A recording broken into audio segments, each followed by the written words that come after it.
Good morning, everyone. This is Larry Kramer. I'm the president of the Hewlett Foundation. Thank you for joining us this morning.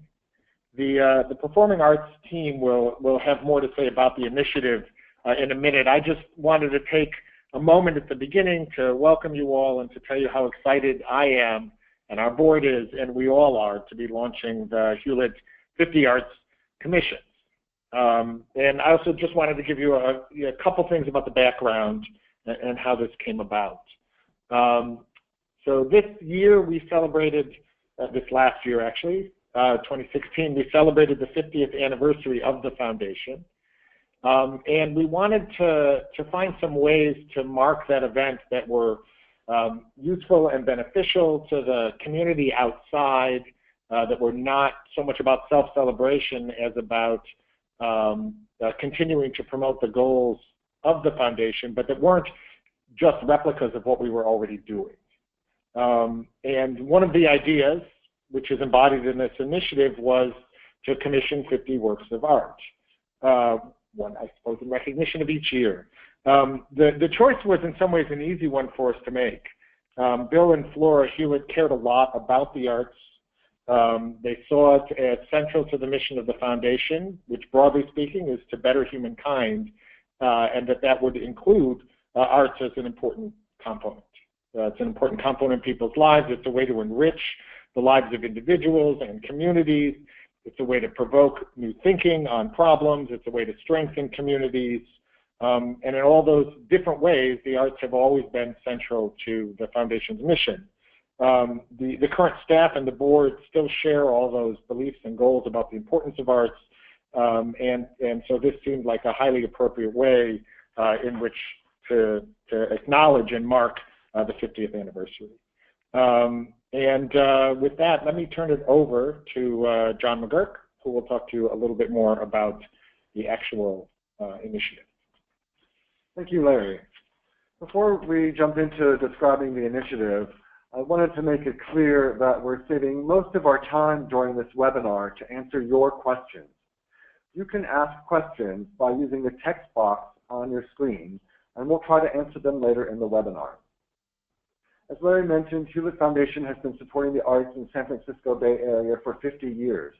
Two of the first grants from the foundation were to the San Francisco Symphony and to KQED. And today we provide grants to nearly 250 organizations with approximately $20 million in annual funding.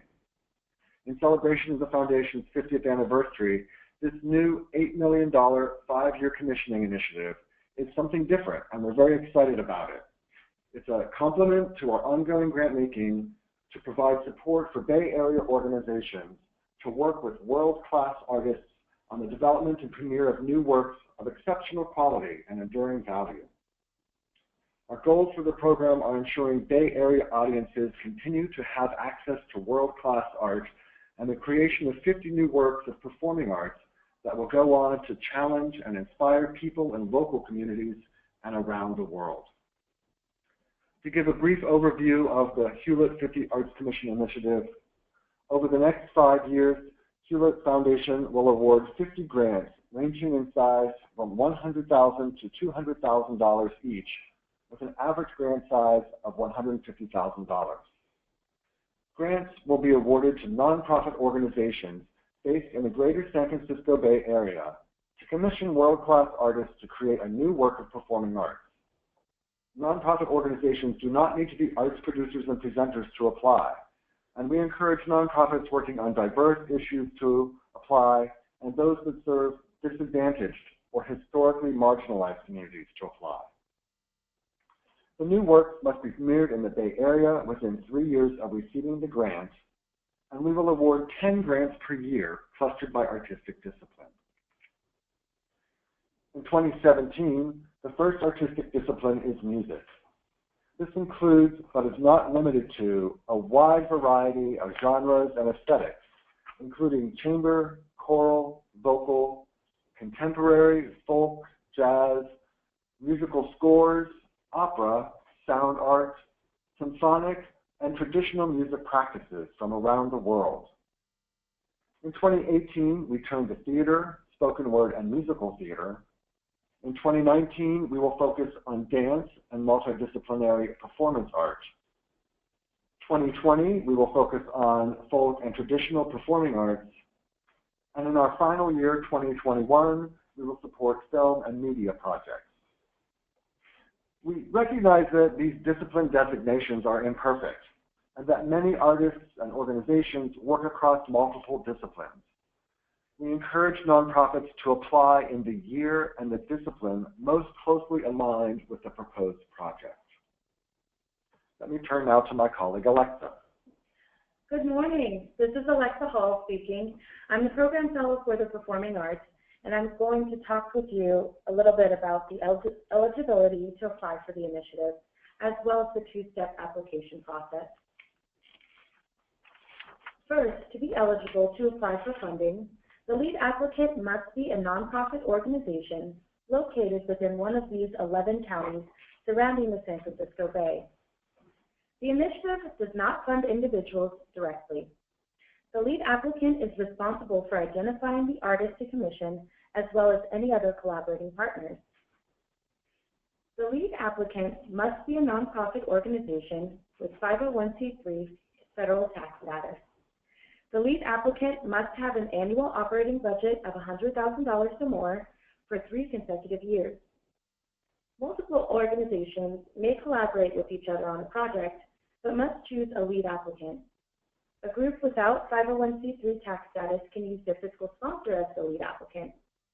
The lead applicant will collaborate with at least one individual artist, and we expect 2/3 of the Hewlett Foundation grant dollars to be designated to the artist and their direct expenses in creating the work, including travel and local accommodations.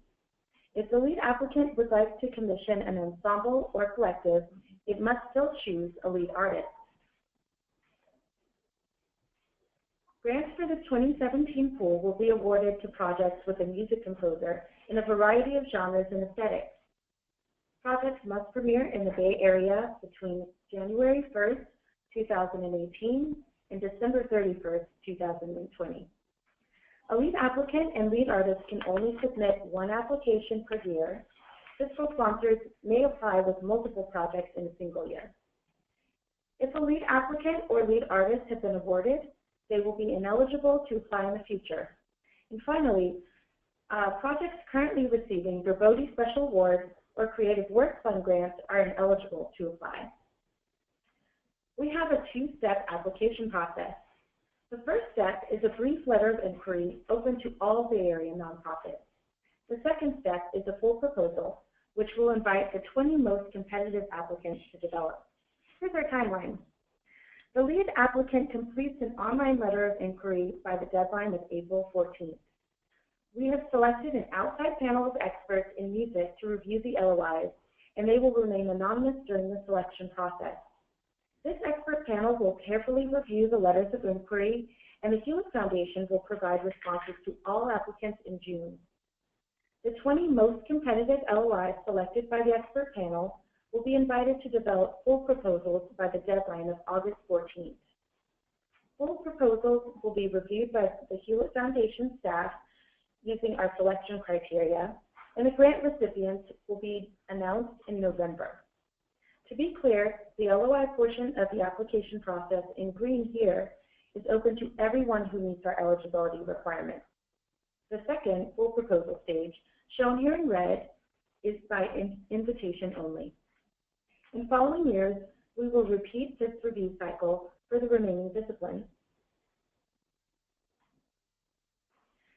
To apply for a grant, the lead applicant will complete our online letter of inquiry form. The link is on the Hewlett 50 Arts Commission homepage. The letter of inquiry is a short overview of your project. It will include the following elements: a narrative outlining the content and intention of your proposed project, up to 3 artist work samples, which can be embedded, attached, or uploaded, a resume or CV from the lead artist, a project budget for which a sample template is provided, and financial documentation for the organization. Instructions about how to fill out the application are available on the website. Now I'm going to pass it on to my colleague, Ruben.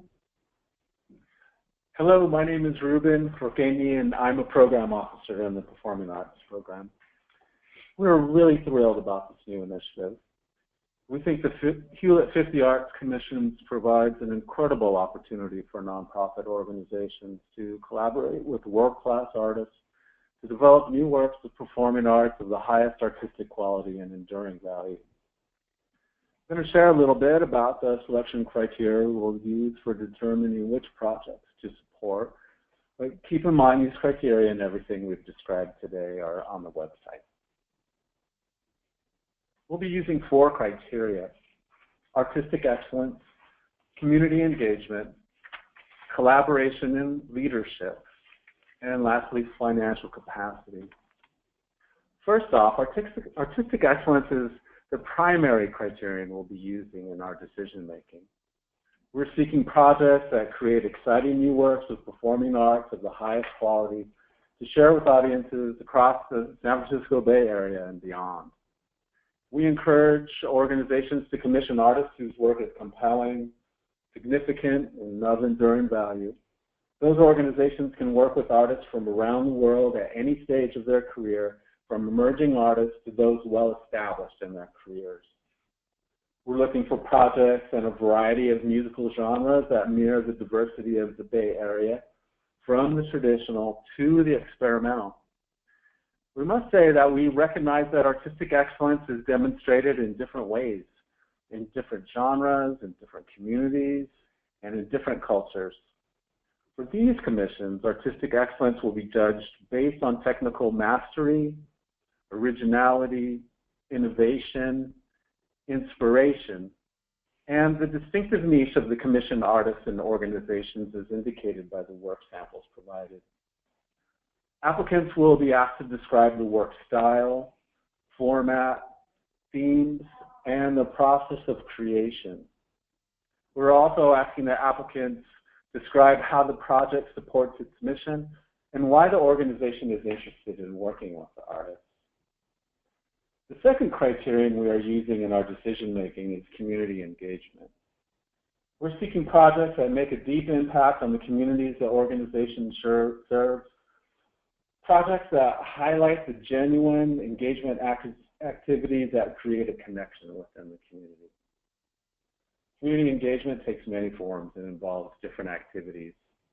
It's demonstrated by the quality, depth, and scope of the opportunities to impact diverse communities.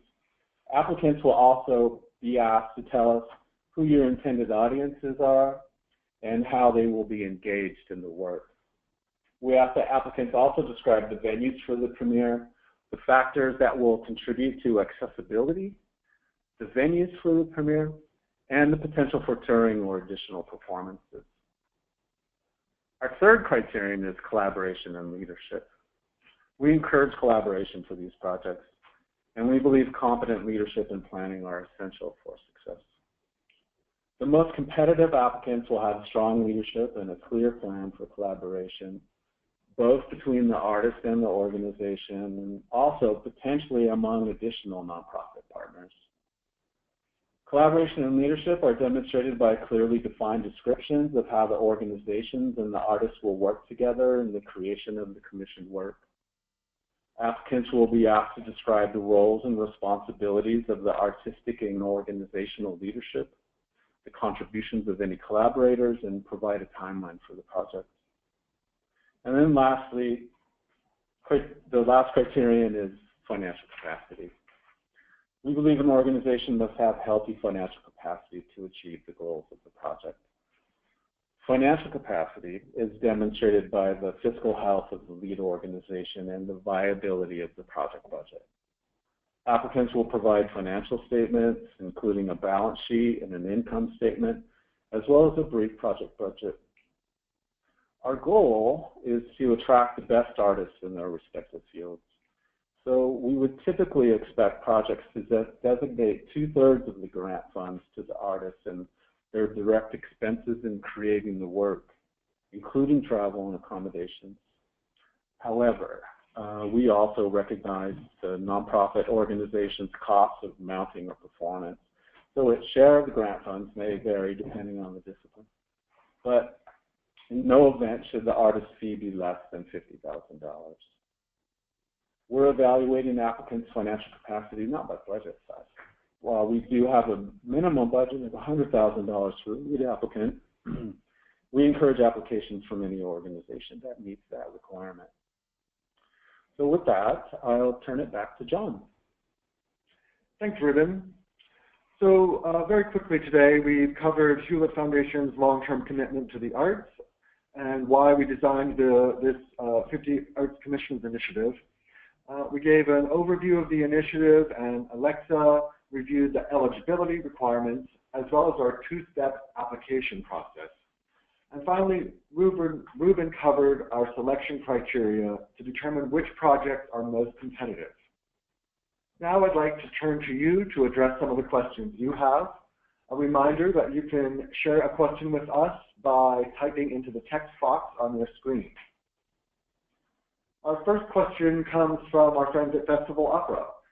Can grant funds be applied to projects currently in development and used for community engagement activities leading up to the premiere?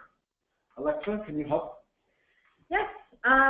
So projects that are already in development are eligible as long as they're not currently receiving funding from Gerbode Special Awards or Creative Works Fund grants.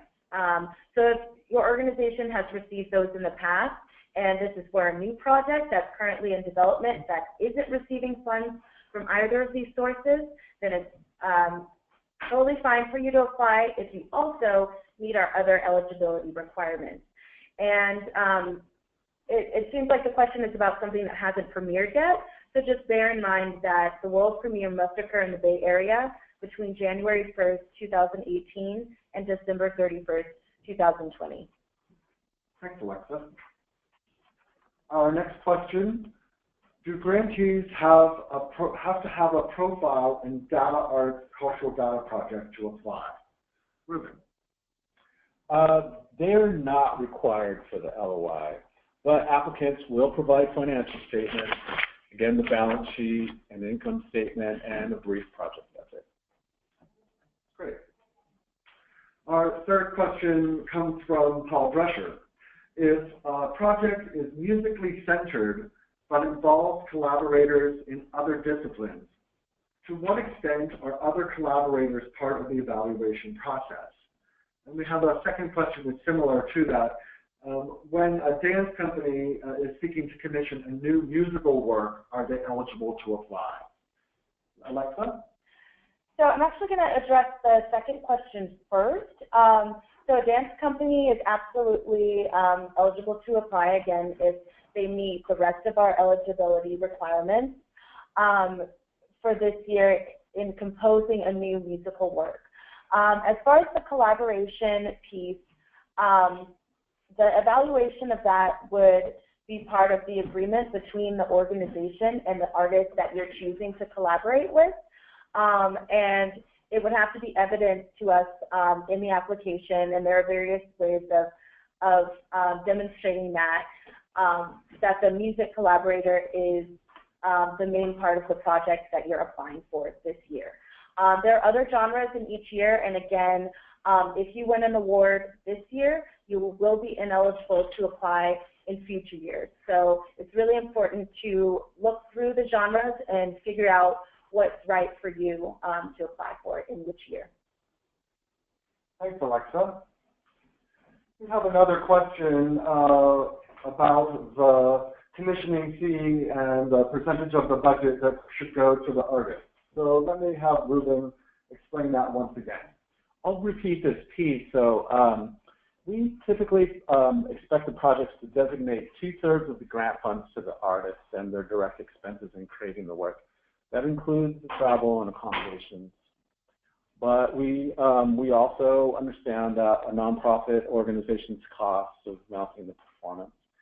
So the share of the grant funds, it will vary depending on the discipline, but we expect that in every case, the artist's fee should be no less than $50,000. Great. We have a question now. can a lead organization apply for more than one project? And can we apply 1 year and then apply in a successive year? Alexa, can you talk about that, please? Sure. So a lead organization can only apply with one project per year. If the lead applicant is a fiscal sponsor of various organizations, they can apply with various organizations as their fiscal sponsor in a single year. Now, once the lead applicant is successful in getting an award, they cannot apply in future years. However, if the lead applicant applies in 1 year and the lead applicant is an organization and they do not receive an award, they can apply with a new project in future years for future genres. Thank you, Alexa. Our next question. Will the program fully fund a project from conception to premiere, or does it expect other sources of support? The funds are not expected to provide enough support necessarily for the whole of a project. It can fund an entire project, but other sources of support are not required. We have a question now from about the deadlines about the grants and genres. So to apply for the letter of inquiry for the music category this year, 2017, the date is April 14th. In successive years, with successive disciplines, we will announce other application dates at that point. But this year, the first year is just for music projects, and the deadline is April 14th. Our next question. Can an organization have multiple artists working with them? Does each artist apply separately for the project? So this is Alexa again. I'm going to answer this question. So each year, each project is only eligible to apply once with one lead applicant with one lead artist. So whatever the project is, it needs to come through our system as a single application. If there are multiple artists working on a project, they will have to choose a lead artist to work on the application with the lead applicant. Multiple artists working on the same project should not apply separately in a single year. Thanks, Alexa. We have a question from Daria Hess. Can collaborating organizations be from outside the Bay Area? I understand that the lead organization must be from the Bay Area. You're absolutely right on that part. The lead applicant must be from the Bay Area, but you may collaborate with an organization from any part of the country. And an artist from any part of the world. We have a question about the financial statements that will be required as part of the application process. Kate asks us, is an audit required from the lead organization? So if an audit is available, we would like to see that during the full proposal process, but it's not required unless your budget is over $2 million as an organization. And we will take financial statements from organizations that don't have an audit. We have another question around finance. Here, an organization is asking if they have a planned deficit to facilitate major growth, and cash reserves have covered projected losses and are showing progress on the balance sheet, would that rule them out as for eligibility? It won't necessarily rule them out, but we will take all factors into consideration when looking at the fiscal health of an organization. We have a question about the samples of artistic work that would be submitted with the letter of inquiry. Clark Harding asks, do musical scores need to be submitted with the LOI? Musical scores do not need to be submitted with the LOI. And similar question, does the music composition have specific instrumentation required, or can it be any arrangement? Okay, so it doesn't have to have any specific instrumentation. So as John mentioned earlier in the webinar, we are looking at music composition from a variety of different disciplines, so jazz, choral, whatever the medium is that you use to compose your music, that is what we're interested in seeing. Great. We have another question about the artist commissioning fee.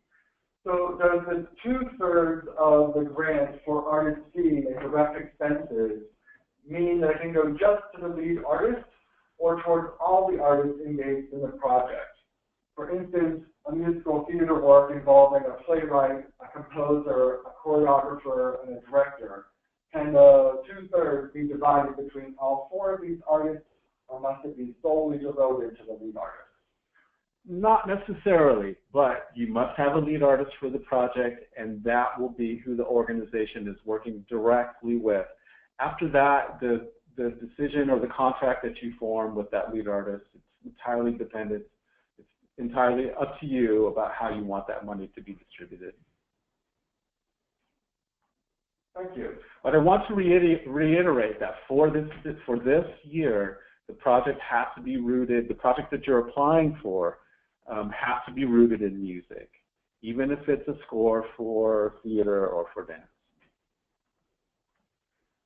We have a question from a presenter that works across multiple disciplines in the performing arts.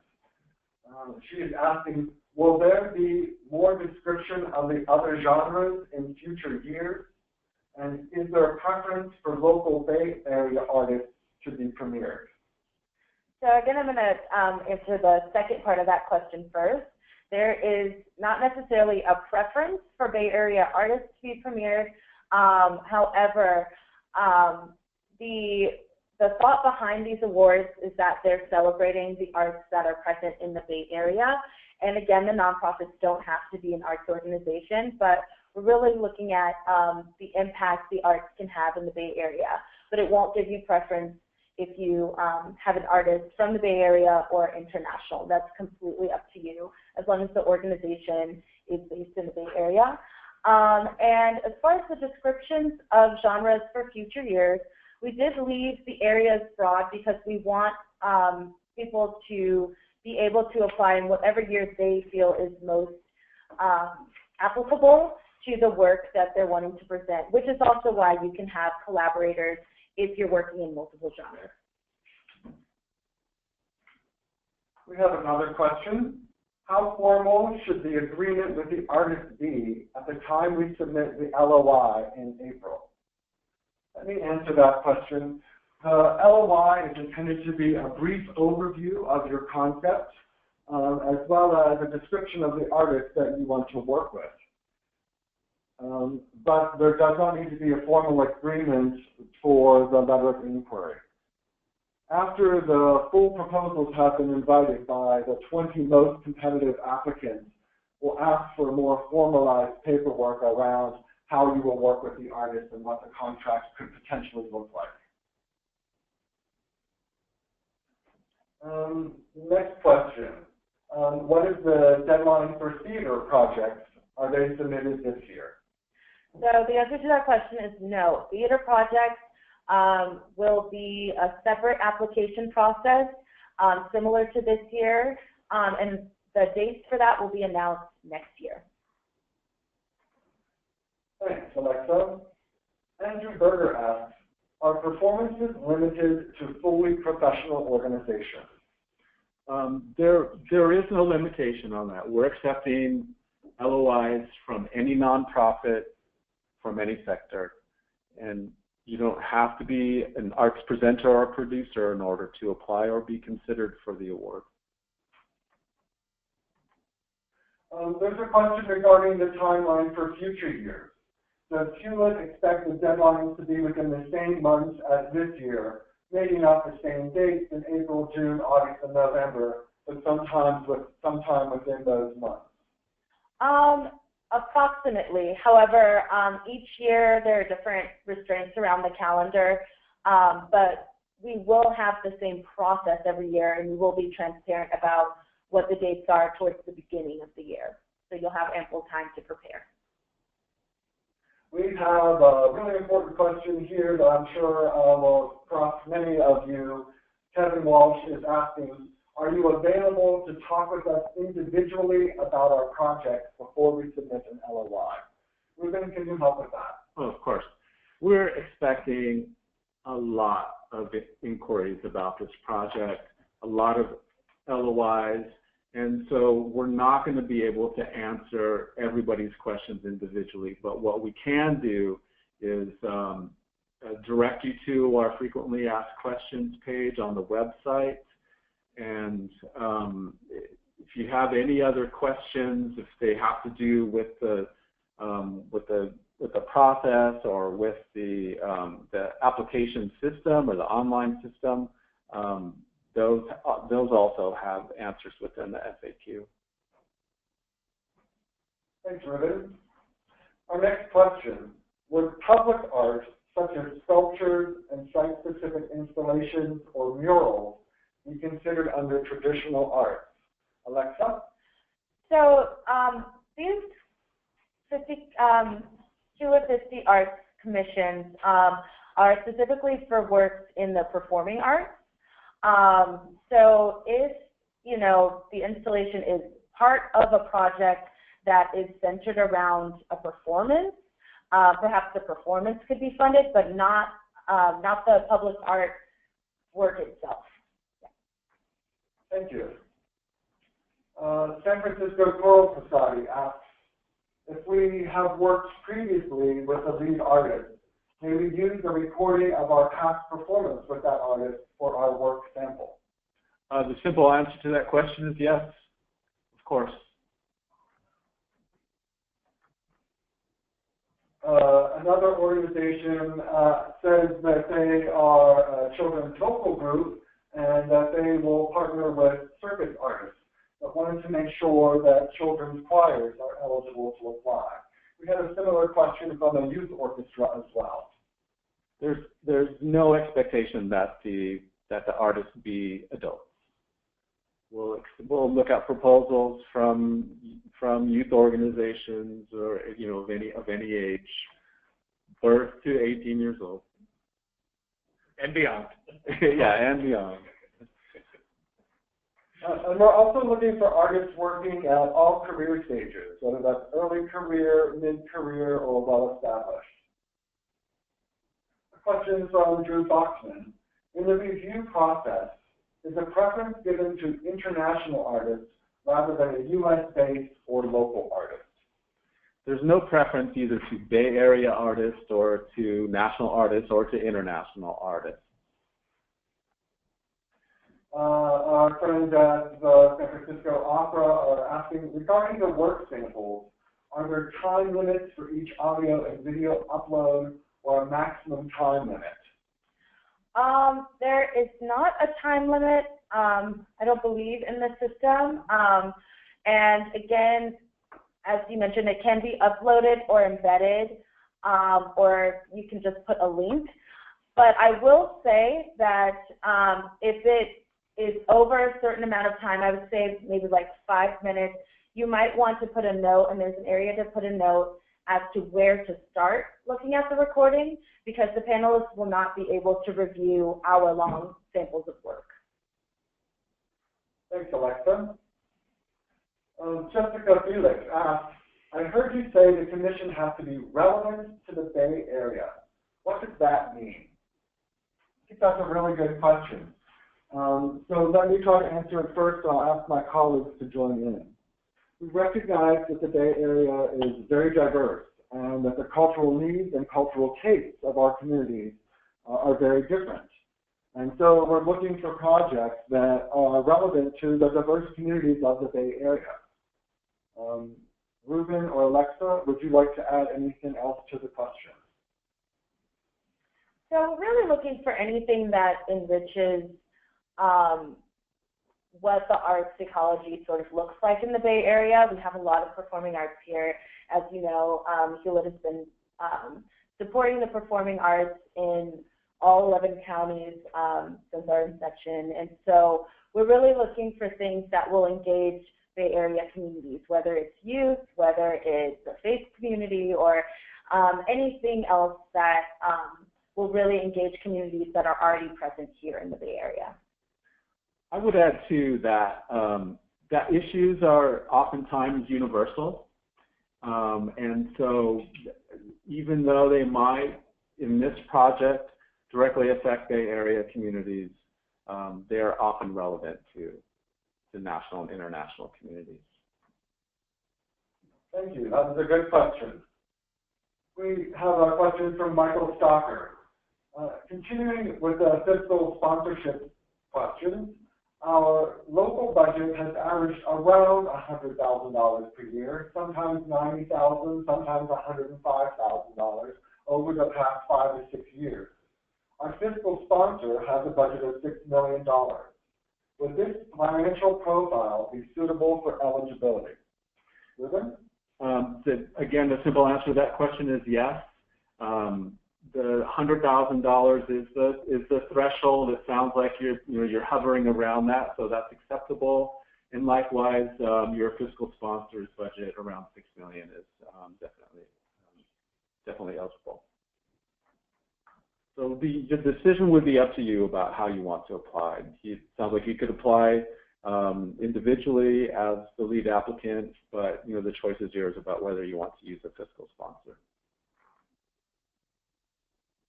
We have a question. Can a nonprofit organization who uses music as part of movement building and leadership development work apply for this grant? We have used music as well as Tai Chi to support leadership growth of our staff and partners. So we would need, it's hard for me to answer this question with a yes or no, because we would need a better idea of what the project in mind is. For the music genre, we're looking at music composition. So is this music that is already available? Is it something that's already been composed that you're using as part of a different set of work? Then that's probably not eligible. But it's hard for me to give a yes or no because it's a little bit unclear what the project is. Thanks. I'm going to turn to you with the next question. Lead artists need to be world recognized to be eligible to apply. World recognition is not an expectation on our part, but in terms of artistic excellence, we are looking. It's demonstrated in different ways. So I'll repeat what I said earlier. It's demonstrated in different ways, in different genres, and in different communities, and in different cultures. Art, in terms of this, will judge artistic excellence based on technical mastery, originality, innovation, inspiration, and the distinctive niche of the commissioned artist and organization. These will be indicated by the work samples. Thanks, Ruben. We have a question. Can multiple organizations collaborate? For example, can several choral groups perform a world premiere? Yes, several organizations can absolutely collaborate, and the only caveat for that would be that you have to choose a lead applicant to serve as the organization that's going to submit information on the LOI application.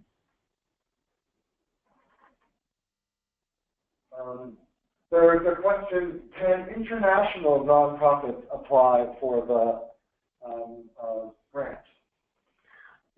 For this initiative, the answer is no. The lead applicants have to be from 11 counties that surround the San Francisco Bay Area.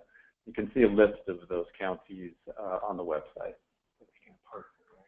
You can partner with other organizations in the Bay Area and from other parts of the world, but the lead applicant has to be from the Bay Area. So again, if you have a question for us, we encourage you to type it into your screen. We are trying to filter through and cluster these questions, particularly questions that are applicable to everyone on the call, and a little less about your specific project or your specific organization. So one question again around fiscal sponsorship. Can we rely on the budget of our fiscal sponsor to qualify?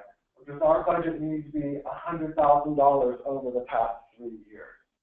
Ruben, can you answer that question? The fiscal sponsor, yes. You can, as long as the fiscal sponsor is, the fiscal sponsor manages the control of the proposal and the contract with Hewlett, and you can apply with that organization can apply with the fiscal sponsor. Here's an interesting question. Can the lead artist already work for the lead nonprofit organization applicant? So the answer is yes, the lead artist can work for the lead applicant, but it would have to be very clear to us that their work as an artist for this project is kept separate from their normal work or their normal compensation for their position. Thank you.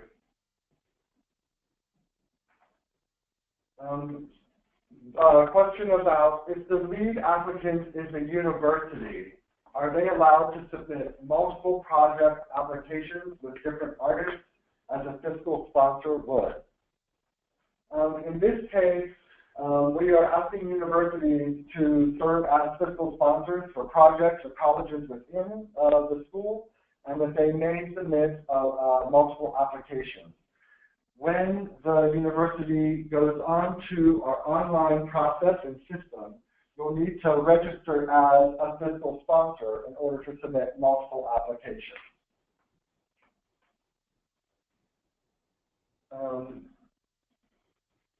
Did we answer the question around international? Okay. There's a question around, is the selection via a peer panel process? So let me ask Alexa to answer that one. So the letters of inquiry will be reviewed by an expert panel. So I'm not exactly sure what the person means by peer panel, so I don't want to say yes or no. But the panelists, which will be anonymous until November, are people from around the field who have specific knowledge in different areas of music within composition, in presenting, and have done the sort of vetting work looking through projects that they'll be required to do here.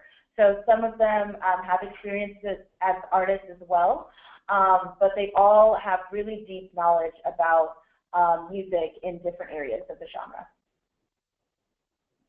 We have a question. Will Hewlett expect documentation of the work to be archived on the Foundation website? That's a very good question. We know that we want to document and evaluate this initiative, and we will work with the award recipients and with the artists to find what's the most appropriate way to do that and to receive proper permissions to disseminate that publicly through our website or through other mechanisms. We have a question, are work samples from both the lead organization and the lead artist, or just the artist? Ruben, can you take that? In order to determine artistic excellence, our expectation is just for the lead artist during the LOI. Another question, does the artist fee include production costs? So the artist fee does not include production costs.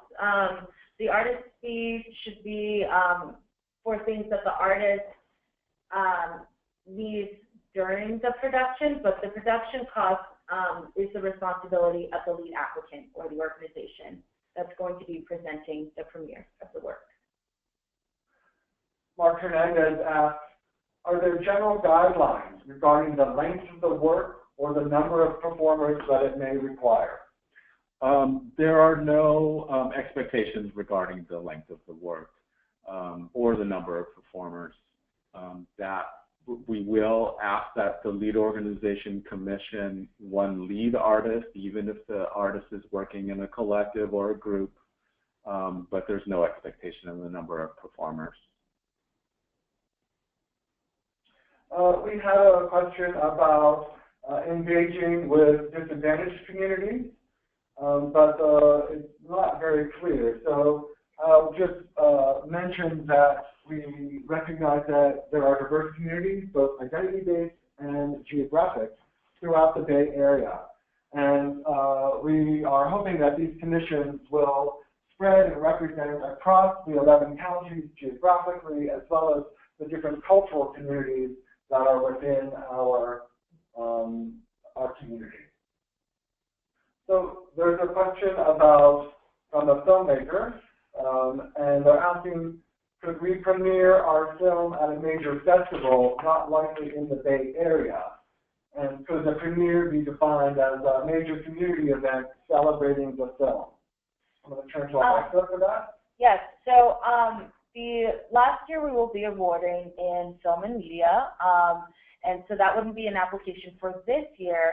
But the premiere of the work must be in the Bay Area, even if it's at a film festival. It must be a film festival that takes place in the Bay Area. We have a question around theater. Does the premiere have to be fully staged? We understand that the development of a theater piece requires many phases. Our expectation is that the piece be fully staged during the premiere. Here's a question from Wayne Vitale. Will projects led by a professional artist that include a teaching component and include students be competitive? The answer is yes, if it fits within the rest of our eligibility requirements and the project description is compelling to the panel, then yes, it will be competitive. From Ellen Trinnick, we have a question. May the project span multiple years with more than one commission and premiere from one artist in residence? So I'll answer that question. For this project, we would look to see for one discrete work from the artist. If that artist is already in residence with the company, then we would look for the one project, not the continuum of work over multiple years.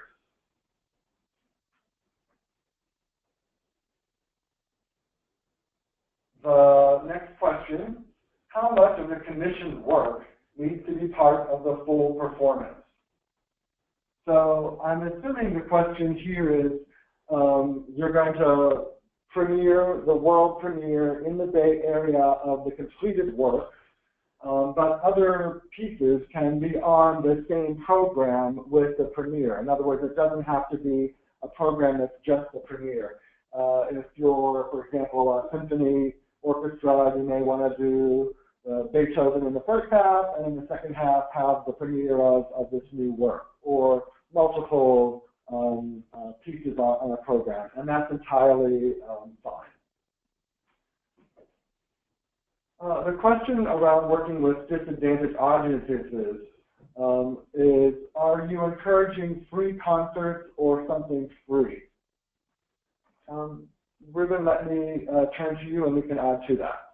We are concerned about the accessibility of the project, but the expectation is not that there be free performances. We're really hoping that the project will, in a meaningful and genuine way, engage your audiences and your community to make impact. There's a question around the timeline for each commission and what's the timeline that we expect. Alexa, can you talk about our timeline? Sure. So after the 10 successful awardees are announced in November, you have 3 years to premiere the work. So you can premiere it at any point within that. And we will be asking during the full proposal what your anticipated premiere dates are. And it's fine if you have a premiere date within the 3 years and then you continue to show the work later in other locations. It's just the premiere needs to happen within 3 years of being awarded. Thanks, Alexa. We now have a question from Mary Kahn. Does the final work have to be scored, or can improvisation be part of the work? Ruben? We are not asking for a score in order to qualify for the commission. And wow, an improvised piece, that sounds really interesting. We would consider that. We also recognize that different cultures, different art forms, and music notate differently. Some of it is improvised, some of it is not notated in Western classical notation. All of those types of projects are eligible to apply. We have a question, can a nonprofit organization apply as a lead applicant and also serve as a fiscal sponsor for other entities? Let me turn to Ruben for that. We're not going to consider a lead applicant who is also a fiscal sponsor for smaller entities.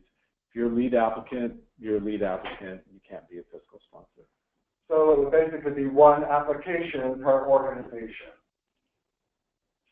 There's a question, is there a venue requirement or budget for the premiere of the piece? There's not a specific venue type or budget for the premiere of the piece. We will be asking for your project budget, so you can indicate cost of a venue, if you need to rent space or things like that in the production cost. But each project we expect to be very different and have very different needs. So that's just something that you're going to have to reflect in your application to us, just make it clear. We have a question. When a project involves multiple disciplines, including video and new media, is it most suitable for the film, or if it involves a performative or interactive component? It sounds like in this case, film and media will be the root of the project. So in that case, we would ask that you apply in the discipline that the project is most rooted in. We have a question, are government agencies, such as public universities or colleges, eligible to apply, or it must be a private nonprofit lead organization? As long as it has 501c3 status, you're eligible to apply. And as long as you fit within the rest of our eligibility requirements. But a government, how does a government agency fit? Because they wouldn't be a 501c3 right. technically. So are we saying no, or do we mean nonprofit? We specifically mean nonprofit organizations, yes. The next question comes from an artist. If accepted in the LOI, would we have to include an exact venue for the proposal or just an estimated venue for the future? We do ask for venue information. We realize that within 3 years or within the grant application period, that might change. So it is okay if you need to update us with changes in the venue. Great. I see that we're nearly at the end of time. We'll try to answer a couple more questions here. I wanted to let you know that on our website, we have a section called FAQ, Frequently Asked Questions. And anything that we didn't get to today, we will add to the FAQ on the website and update that regularly. If you have questions, you can send that to the questions on the web page. And in addition, we will archive this webinar on our website so that other folks can look at this, or you can refer back to it if needed. So we have another question around fiscal sponsorship.